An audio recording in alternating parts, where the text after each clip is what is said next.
योग दर्शन विभूतिपाद में आपका स्वागत है। आज का विषय है विभूतिपाद। इसमें विभूतिपाद के सभी सूत्रों का 1 से 55 सूत्रों का साधारण हिंदी अनुवाद, संस्कृत से हिंदी अनुवाद प्रस्तुत किया जाएगा। इसके मुख्य विषय धारणा, ध्यान, समाधि का वर्णन, संयम का निरूपण, चित्त के परिणामों का विषय, प्रकृति जनित पदार्थों का परिणाम, भिन्न विषयों में संयम करने का परिणाम तथा विवेक, ज्ञान और कैवल्य का वर्णन अभिष्ट है।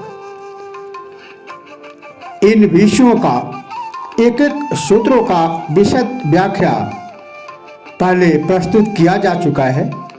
अभी सारांश रूप में सभी सूत्रों के बोध गम्यता के लिए एक ही साथ संपूर्ण योग दर्शन के तीसरा अध्याय विभूतिपाद का एक ही साथ सरलार्थ संस्कृत सूत्रों के साथ प्रस्तुत किया जा रहा है। विषयों की शुरुआत से पूर्व सर्वप्रथम महर्षि पतंजलि प्रार्थना।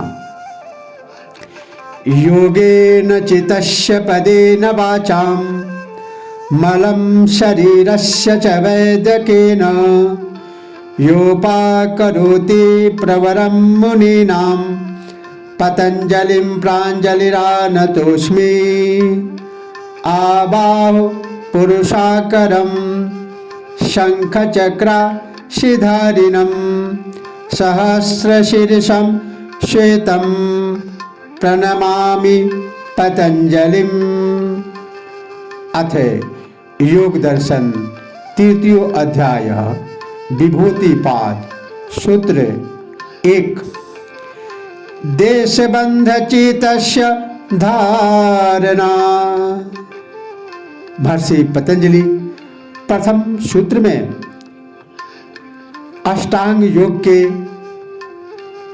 यम, नियम, आसन, प्राणायाम, प्रत्याहार के अतिरिक्त जो अंतरंग साधन है धारणा, उसके विषय में बताते हैं। देशबंध चित्तस्य धारणा अर्थात चित्त का किसी एक देश, किसी एक स्थान में, जैसे नासिका के अग्रभाग, नाभि में, हृदय कमल में, भ्रूकुटी में, सूर्य, चंद्र, ध्रुव आदि में ठहराना धारणा है। दूसरा सूत्र है तत्र प्रत्यैकतानता ध्यानम अर्थात जहाँ चित्त को लगाया जाए उसी में वृत्ति का एक तार चलना ध्यान है। ध्यान के विशद व्याख्या पूर्व के सूत्रों में उसके नियम, विधि आदि विस्तार से वर्णन किया गया है। तीसरा सूत्र है तदेवार्थ मात्र निर्भासम स्वरूप शून्यमिव समाधि अर्थात चित्त जिसका ध्यान कर रहा हो उसका स्वरूप शून्य होकर जब केवल ध्यान करने योग्य ध्येय मात्र की ही प्रतीति होती है तो वह समाधि है। चौथा सूत्र त्रयमेकत्र संयमः अर्थात धारणा, ध्यान, समाधि तीनों एक ही वस्तु में, एक ही स्थान में स्थित हो जाए वह संयम है। सूत्र 5 तज्जयात् प्रज्ञालोकः अर्थात उस संयम के जय से उस संयम को साध लेने से उस संयम पर विजय प्राप्त कर लेने से प्रज्ञा का प्रकाश होता है। संयम जैसे प्रज्ञा का प्रकाश होता है। सूत्र 6 तस्य भूमिषु विनियोगः, उसे विजयी संयम का स्थूल, सूक्ष्म, सूक्ष्मेतर आदि विभिन्न समाधि भूमियों में क्रम से प्रयोग करना चाहिए। सूत्र 7 त्रयमनंतरंगम पूर्वेभ्यः, पहले कहे हुए यम नियम आदि की अपेक्षा इन तीनों धारणा, ध्यान, समाधि जो अंतरंग है। अगला सूत्र 8 तदपि बहिरंगम निर्वीर्यस्य, वे भी धारणा, ध्यान, समाधि निर्वीज समाधि के बहिरंग साधन है। सूत्र 9 वियुत्थान निरोध संस्कारयोरभिभव प्रादुर्भाव निरोध क्षण चेतान्वयो निरोध परिणामः, व्युत्थान अवस्था के संस्कारों का दब जाना और निरोध अवस्था के संस्कारों का प्रकट हो जाना, निरोध काल में चित्त का इन दोनों संस्कारों में अनुगत अर्थात व्याप्त होना निरोध परिणाम है। अगला सूत्र 10 तस्य प्रशांत वाहिता संस्कारात्, अर्थात निरोध संस्कार से चित्त की गति प्रशांत हो जाती है। अगला सूत्र 11 सर्वार्थ तैकाग्रतयो क्षयोदयो चेतस्य समाधि परिणामः, अर्थात सब प्रकार के विषयों का चिंतन करने की वृत्ति का क्षय हो जाना और किसी एक ही ध्यान करने योग्य ध्येय विषय को चिंतन करने वाली एकाग्रता अवस्था का उदय हो जाना, यह चित्त का समाधि परिणाम है। सूत्र 12 ततः पुनः शांतोदितो तुल्य प्रत्ययौ चित्तस्यैकाग्रता परिणामः, तब फिर शांत और उदय होने वाली दोनों ही वृत्तियां एक सी हो जाती है, तब वह चित्त का एकाग्रता परिणाम है। नेक्स्ट सूत्र 13 एतेन भूतेन्द्रियेषु धर्म लक्षणावस्था परिणामा व्याख्यातः, उपर्युक्त चित्त के परिणामों से पांचों भूतों में और सब इंद्रियों में होने वाले धर्म, लक्षण और अवस्था परिणाम कहे जा चुके हैं। यह मुख्य रूप से इनके 3 प्रकार बताए गए हैं, धर्म परिणाम, लक्षण परिणाम और अवस्था परिणाम। अगला सूत्र 14 शांतोदिता व्याप्त देश धर्मानुपाति धर्मी, अतीत, वर्तमान और आने वाले धर्मों में जो व्याप्त रहता है, आधार रूप में विद्यमान रहता है, वही धर्मी है।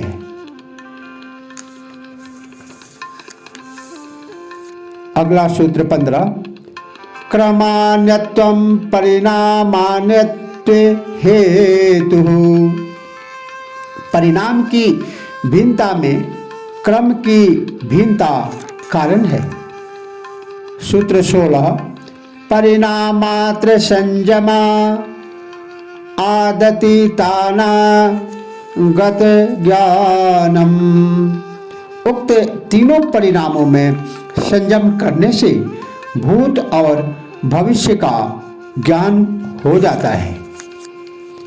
सूत्र 17 शब्दार्थ प्रत्ययाना मीतरेत्राध्यासात संकरस तत् प्रविभाग संयमात सर्वभूतरूत ज्ञानम। शब्द, अर्थ और ज्ञान तीनों का जो एक में दूसरे का अध्यास हो जाने के कारण मिश्रण हो रहा है, उसके विभाग में संयम करने से संपूर्ण प्राणियों की वाणी का ज्ञान हो जाता है। नेक्स्ट सूत्र 18 संस्कार साक्षात्करणात् पूर्वजाति ज्ञानम। अर्थात संयम द्वारा संस्कारों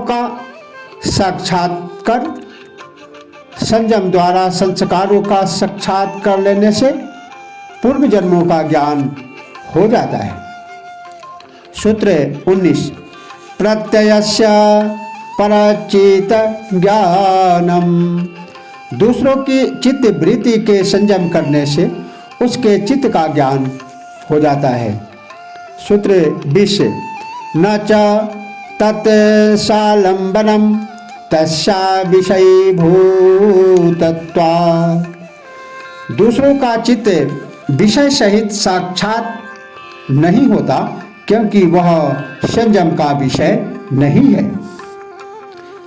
सूत्र 21 कायारूप संयमा तद्ग्राह्य शक्ति स्तंभे चक्षु प्रकाशास्त्रम प्रयोगे अंतर्धानम।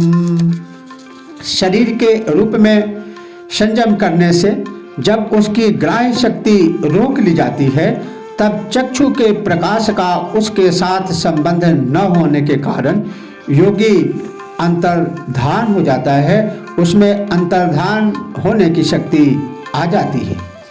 सूत्र 22 सोपक्रमं निरूपक्रमं च कर्म तत्संयमात् परांत ज्ञानमरिष्टेभ्यो वा। सूत्र 22 में महर्षि पतंजलि बताते हैं कि उपक्रम सहित और उपक्रम रहित कर्मों में संयम करने से अथवा अरिष्टों बुरे चिन्हों से भी मृत्यु का ज्ञान हो जाता है। सूत्र 23 मैत्र्यादिषु बलानि। मैत्री आदि भावनाओं मैत्री करुणा मुदिता आदि में संयम करने से योगी को अमोघ बल प्राप्त होता है।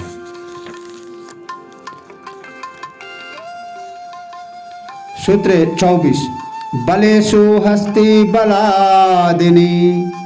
भिन्न भिन्न बलों में हाथी सिंह अश्व आदि संयम करने से हाथी आदि के बल के सदृश बल प्राप्त होते हैं। सूत्र 25 प्रवृत्त्या लोकन्यासात् सूक्ष्म व्यवहित विप्रकृष्ट ज्ञानम। ज्योतिषमती प्रवृत्ति का प्रकाश डालने से सूक्ष्म व्यवधान युक्त और दूर देश में स्थित वस्तुओं का ज्ञान हो जाता है। नेक्स्ट सूत्र 26 भुवन ज्ञानम सूर्य संयमात। सूर्य में संयम करने से समस्त लोकों का ज्ञान हो जाता है। सूत्र 27 चंद्रे तारा विहु ज्ञानम। चंद्रमा में संयम करने से सब तारा समूहों का ज्ञान हो जाता है। नेक्स्ट सूत्र 28 ध्रुवे तदगति ज्ञानम। ध्रुव में संयम करने से उन ताराओं की गति का ज्ञान हो जाता है। सूत्र 29 नाभि चक्रे काव्यूह ज्ञानम। नाभि चक्र में संयम करने से देह रचना का ज्ञान हो जाता है। सूत्र 30 कंठकूपे क्षोत्पिपासा निवृत्ति। कंठकूप में संयम करने से भूख और प्यास की निवृत्ति हो जाती है। सूत्र 31 कुर्मनाड्याम अस्थैर्यम। कुर्म नारी में संयम करने से स्थिरता होती है। सूत्र 32 मूर्ध ज्योतिषी शीध दर्शनम। अर्थात मूर्धा यानी कपाल ज्योति में संयम करने से सिद्ध महात्माओं का दर्शन होता है। भ्रीकुटी के मध्य ध्यान करने से, संयम करने से महात्माओं का ज्ञान प्राप्त हो जाता है, उनका दर्शन होने लगता है। सूत्र 33 प्रतिभाद्वा सर्वत्र। अर्थात नैसर्गिक प्रतिभा से योगी को बिना संयम के सारी बातों का ज्ञान हो जाता है। सूत्र 34 हृदय चित्त संवितम। हृदय में संयम करने से चित्त का ज्ञान हो जाता है। सूत्र 35 सत्य पुरुषयोरत्यंता संकीर्णयो प्रत्यया विशेषो भोग प्रार्थात् स्वार्थ संयमात् पुरुष ज्ञानम। अर्थात सत्य मीन्स प्रकृति और पुरुष मीन्स आत्मा। प्रकृति और आत्मा जो अत्यंत भिन्न है, इन दोनों की प्रतीति का जो अभेद है वही भोग है। उसमें परार्थ प्रतीति से भिन्न जो स्वार्थ प्रतीति है, उसमें संयम करने से पुरुष अर्थात आत्मा का ज्ञान हो जाता है, आत्मज्ञान की प्रतीति हो जाती है। सूत्र 36 तथा प्रतिभश्रावन वेदना दर्शा स्वाद वार्ता जायन्ते। उस स्वार्थ संयम से प्रातिभ, श्रावण, वेदन, दर्शन, आस्वाद और वार्ता, ये 6 सिद्धियां प्रकट होती हैं। सूत्र 37 ते समाधा उपसर्गा व्युत्थाने सिद्धयः। वे उक्त सारी 6 सिद्धियां समाधि की सिद्धि में, आत्मज्ञान में विघ्न है और व्युत्थान में सिद्धियां हैं। सूत्र 38 बंध कारण शैथिल्यात् प्रचार संवेदना च चेतस्य पर शरीरावेशः। बंधन के कारण कर्म संस्कार की शिथिलता से और चित्त को गति का भली भांति ज्ञान होने से चित्त का दूसरे के शरीर में प्रवेश किया जा सकता है। सूत्र 39 उदान जया जल पंक कष्ट कादिश्व संग उत्क्रांतिश्च।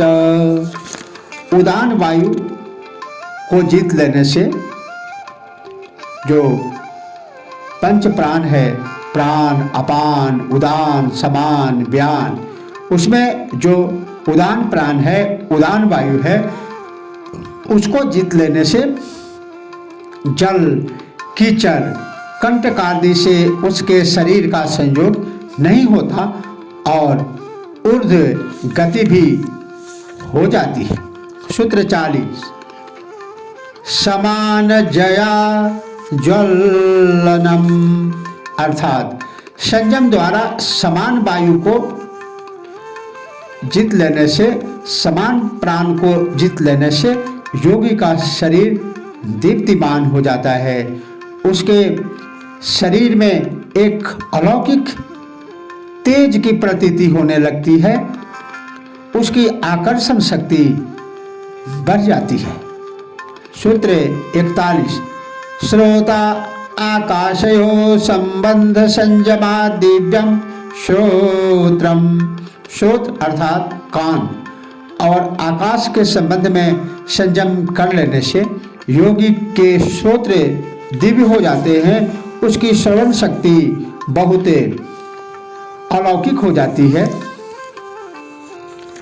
सूत्र 42 कायाकाशयो संबंध संयमा लघु लसमापतेश्चाकाश गमनम। शरीर और आकाश के संबंध में संयम करने से और हल्की वस्तु में संयम करने से आकाश में चलने की शक्ति आ जाती है। महर्षि पतंजलि ने आकाश चरण की विद्या को यहाँ प्रस्तुत किया है और बताया है कि आत्मसंयम द्वारा अर्थात धारणा, ध्यान, समाधि द्वारा इस पर विजय प्राप्त किया जा सकता है। सूत्र 43 बहिर्कल्पिता वृत्तिर्महाविदेहा ततः प्रकाशावरण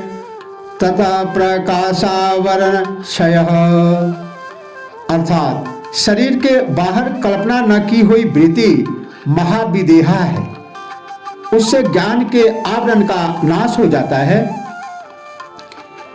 सूत्र 44 अस्थूल स्वरूप सूक्ष्मान्वयार्थ वत्व संयमात् भूतजयः।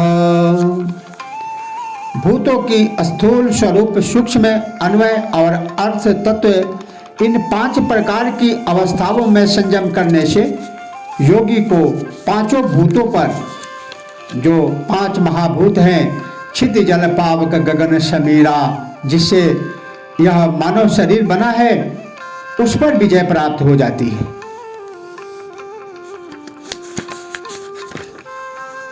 सूत्र 45 ततो अनिमादि प्रादुर्भाव काया संपते क्षमान भेघातस्य।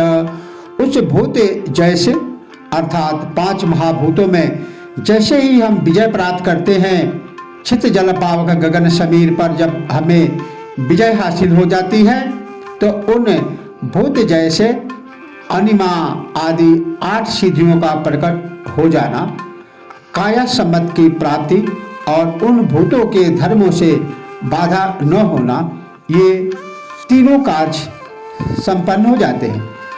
अनिमा अपने शरीर को अत्यंत सूक्ष्म बना लेना, लधिमा अपने शरीर का हल्का बना लेना, जिससे उसमें आकाश गमन की शक्ति आ जाती है। जैसे हनुमान जी को अष्ट सिद्धि नवनिधि की दाता कहा गया है, वह इन साधना का ही चमत्कार है, जिसके वजह से मशक समान रूप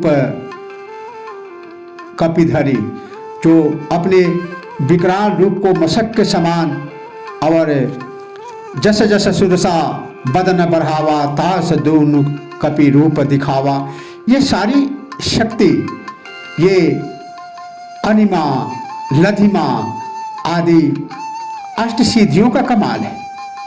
महिमा अपने शरीर को बड़ा बना लेना, गरिमा अपने शरीर को अत्यंत भारी कर लेना, जिससे वह किसी के उठाए न उठे, प्राप्ति किसी भी भौतिक पदार्थ को संकल्प मात्र से प्राप्त कर लेना, शून्य से वस्तुएं प्राप्त कर लेना, कभी भी किसी समय कुछ भी वस्तु की कामना करना और उसे प्राप्त कर लेना, यह प्राप्ति सिद्धि है। प्राकाम संकल्प मात्र से अपनी इच्छाओं की पूर्ति हो जाना, वशित्व पांचों भूत तथा सभी प्राणी बस में हो जाना, उनसे जैसा चाहे कार्य लिया जा सकता है। ईशित्व भौतिक पदार्थों का नाना रूपों में उत्पन्न करने की तथा उन पर शासन करने की सामर्थ्य का आना, ये सब भूत जय के बाद पांचों भूतों पर जब हम धारणा, ध्यान, समाधि के द्वारा, आत्मसंयम के द्वारा उस पर विजय प्राप्त करते हैं, तो इन 8 सिद्धियों का प्राकट्य हो जाता है। पराकाम सिद्धि के विषय में बताया गया है कि संकल्प मात्र से अपनी इच्छाओं की पूर्ति हो जाती है। महाकवि कालिदास रघुवंश महाकाव्य अष्टम सर्ग में इसका वर्णन किया है कि कौत्स प्रपेदे भरतंतु शिष्य। एक बार भरतंतु ऋषि के शिष्य कौत्स को गुरु दक्षिणा देने के लिए अपार धन की आवश्यकता पड़ी थी, तो वे अपने राजा रघु के पास जाकर के उस स्थिति में धन मांगते हैं जबकि उन्होंने विश्वजित यज्ञ का आयोजन करके अपने विश्व में उत्पन्न जितनी भी संपदाएं हैं सबको दान दे करके स्वयं मिट्टी के बर्तन में भोजन कर रहे थे। उनके पास कुछ भी नहीं था, किंतु जैसे ही उस शिष्य ने अपनी मनोकामना व्यक्त की और परम प्रतापी रघु जैसे ही उस धन की इच्छा व्यक्त की, ऐसा वर्णन आता है कि कुबेर ने जितने उन्हें धन की आवश्यकता थी उसे दूना उनके खजाना में स्वयं प्रेषित कर दिया। और भी कनकधारा स्तोत्र के द्वारा आदि शंकराचार्य ने धन की वर्षा की थी। ये सब इन्हीं 8 सिद्धियों में प्राप्ति व पराकाम सिद्धि का कमाल है, इसका देन है। अगला सूत्र 64। रूप लावण्य बल वज्र सन्धनत्वानि काया संपद। अर्थात रूप लावण्य सुंदरता बल और वज्र के समान शरीर की रचना, ये शरीर की संपदाएं हैं, शारीरिक संपत्तियां हैं। सूत्र 47। ग्रहण स्वरूपास्मितान्वयार्थवत्व संयमादिन्द्रिय जय। अर्थात ग्रहण स्वरूप, अस्मिता, अन्वय, अर्थवत्व आदि 5 इंद्रियों की अवस्थाओं में संयम करने से इंद्रिय जय होता है। मनुष्य इन 5 अवस्थाओं में ग्रहण अवस्था, स्वरूप अवस्था, अस्मिता अवस्था, अन्वय अवस्था और अर्थवत अवस्था में संयम करके अपने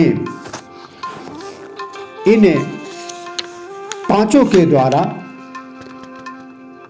इंद्रिय जय प्राप्त कर लेता है, अपने 10 इंद्रियों पर विजय प्राप्त कर लेता है और अजेय हो जाता है। सूत्र 48। ततो मनोजवित्वं बेकर्ण भाव प्रधान जयश्च। उस इंद्रिय जैसे मन की तरह शरीर वेग वाला होता है। शरीर के बिना भी विषयों का अनुभव करने की शक्ति और प्रकृति पर अधिकार होता है। मनोजयित्वम, जिस प्रकार हमारा मन तीव्रगामी है, 1 सेकंड में कहाँ से कहाँ भ्रमण कर लेता है, उस प्रकार से हमारी 10 इंद्रियां, पूरा शरीर मनोजवित्वम, मन की तरह वेगवान हो जाती है। यह इस सूत्र का तात्पर्य है। सूत्र 49 49। सत्व पुरुषान्यता ख्याति मात्रस्य सर्वभावाधिष्ठातृत्वं सर्वज्ञातृत्वं च।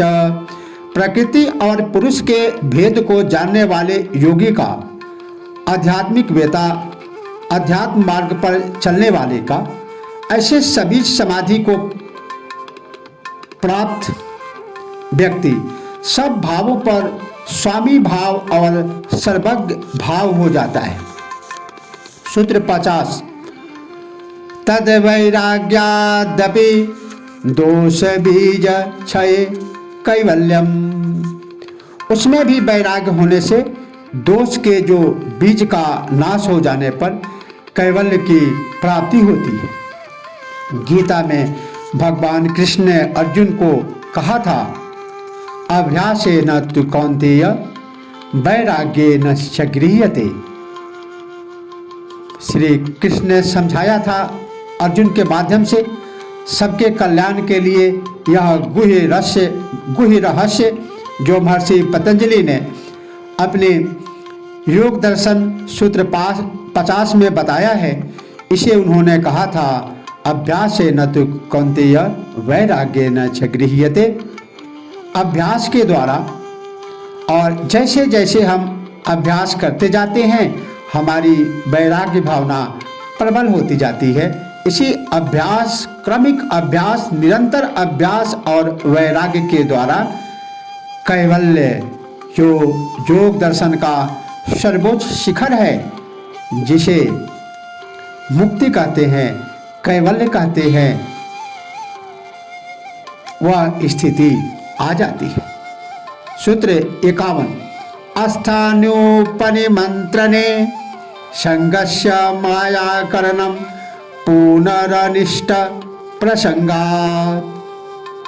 आगे महर्षि पतंजलि 51 सूत्र में यह योग वेताओं को, अध्यात्म वेताओं को ये सचेष्ट करते हैं कि जैसे ही मनुष्य, जैसे ही योगी, जैसे ही अध्यात्म वेता ये पांचों भूतों पर विजय प्राप्त करता है, अपने 10 इंद्रियों पर विजय प्राप्त करके कैवल्य अवस्था के जब नजदीक होता है तो उस समय लोकपाल देवताओं का आगमन होता है और लोकपाल और देवता उन्हें कई प्रकार के प्रलोभन देते हैं, जैसा कि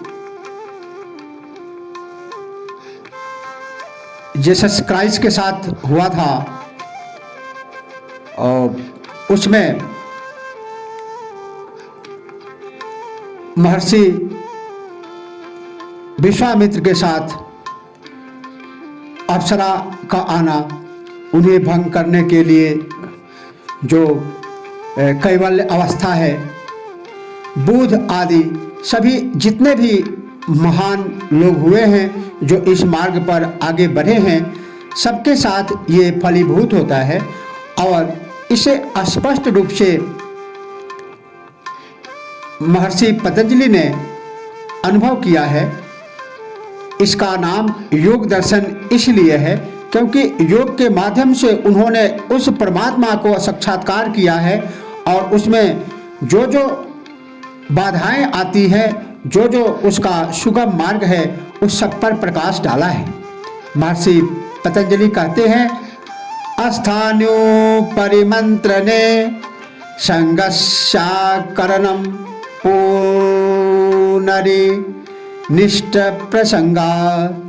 अर्थात लोकपाल देवताओं के बुलाने पर न तो संग करना चाहिए, न ही अभिमान ही करना चाहिए कि ये देखो मैं कितना साधारण मनुष्य होकर के मुझे देवता भी, मुझे लोकपाल भी बुला रहे हैं। इस प्रकार का अभिमान नहीं होना चाहिए, क्योंकि ऐसा करने से पुनः अनिष्ट होना संभव हो जाता है। सूत्र 52। क्षणते क्षण तत्क्रमयो संयमाद्विवेकजं ज्ञानम। क्षण और उसके क्रम में संयम करने से विवेक का ज्ञान उत्पन्न होता है। सूत्र 53। जाति लक्षण देशै रण्यता नवच्छेदातुल्योस्ततः प्रतिपति। जिन दो तुल्य वस्तुओं का भेद जाति, लक्षण और देश से न होने पर विवेकज ज्ञान से होता है। सूत्र 54। तारकम सर्व विषयम सर्वथा विषय मक्रमम चेति विवेकजम ज्ञानम। अर्थात जो संसार समुद्र से तारने वाला है, सबको जानने वाला है, सब प्रकार से जानने वाला है और बिना क्रम के जानने वाला है, वह विवेक जनित ज्ञान है। वही विवेक ज्ञान है। सूत्र 55 और विभूतिपाद का अंतिम सूत्र सत्य पुरुषयो शोधे साम्य कैवल्यम, अर्थात प्रकृति और पुरुष आत्मा की जब समान भाव से शुद्धि हो जाती है तब कैवल्य होता है। यही कैवल्य अवस्था है। इसी के साथ योग दर्शन का तीसरा अध्याय विभूतिपाद संपन्न होता है।